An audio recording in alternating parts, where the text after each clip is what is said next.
Yo, brother, you are on location with a geek at J1-Con 2022. I'm Mark, a.k.a. the little black dude, and I am here with one of the other con goers. Would you introduce yourself, please? My name is Larry. I go by Larry the Lone Wolf on YouTube, and it's a pleasure to be here. Thank you for having me. I am glad to have you. I was glad to see you. So, can you tell the brothers and sisters who you are if you don't know already? I am dressed as Kyojiro Rengoku from Demon Slayer, and he is my favorite character from the series, and that's the reason I decided to pick him as my cosplay of choice for this con. Okay, so what is it that you like about Rengoku?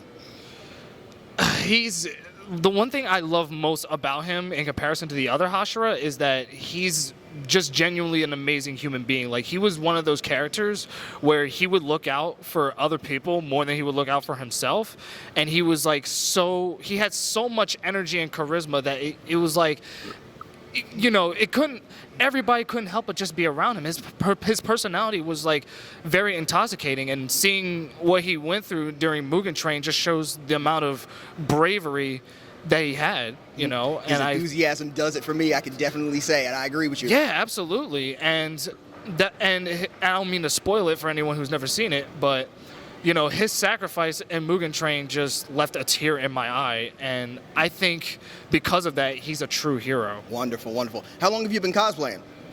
I've only been cosplaying relatively, I'd say about a year and a half, I'd say. My very first cosplay was when I dressed up as Goku, and then I dressed up as Sasuke Uchiha from Naruto, and this one is my third. Oh, very nice, very nice. What got you started? Was it just something that you wanted to try, or was there's something else that went on?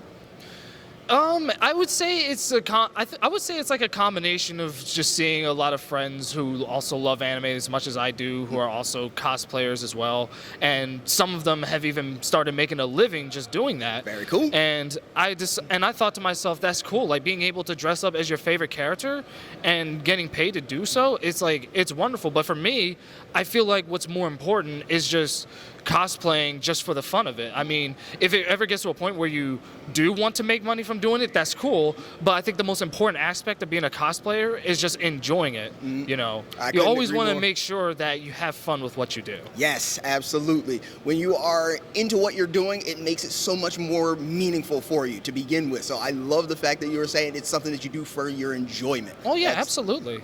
No, man, I cannot get enough of whenever I come across a cosplayer that is just doing it for the love. Yes, there are people who are looking to be famous. There are people who are looking to get recognized and get known and things of that nature.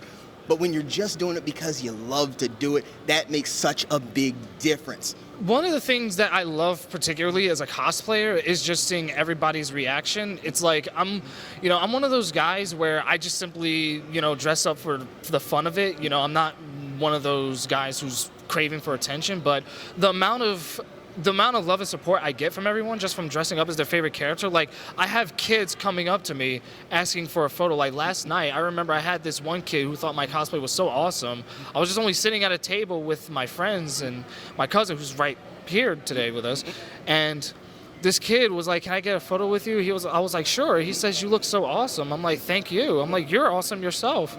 And just knowing that I made a little kid's night just dressing up as their favorite character makes me happy that I chose to become a cosplayer. And that is all that it's about. I love every minute of that. When it comes down to it, the people who are doing it for the love, like I was saying it before, makes all the difference, because you never know. That kid that was like, "Your costume is so awesome," may be a cosplayer in the future because of you. And that's what I always love. That's why I interview people the way that I do, because I want to just share the love with everybody. You know, when it comes down to it, it just takes a little bit of desire to go from just a guy going to a convention to being a cosplayer. And it's the easiest thing in the world to just decide to do something and go forward with it. So absolutely. So you were saying that you're on YouTube as well. What is it that you do?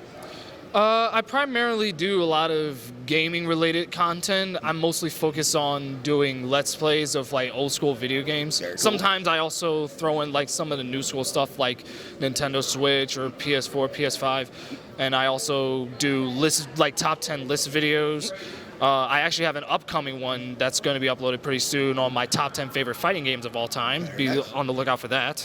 Yes, definitely. Links will be in the download.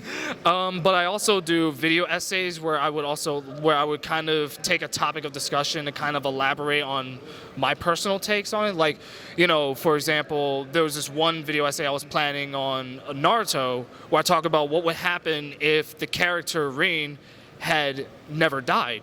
If she hadn't, story would play out differently. But beyond just that, I do also live streams. I'm also on Twitch under the same name, Larry the Lone Wolf, and pretty soon I will be going on there and I will be streaming Bayonetta 3. Oh, very nice. So definitely keep your eyes out for Larry the Lone Wolf. I'm glad that you took some time with me here. We're going to continue. To be here. Yeah, we're going to continue finding people from J1-Con and showing you a little bit more. But until then, this is the little black dude. Put your fist up with me. Stay geek and proud.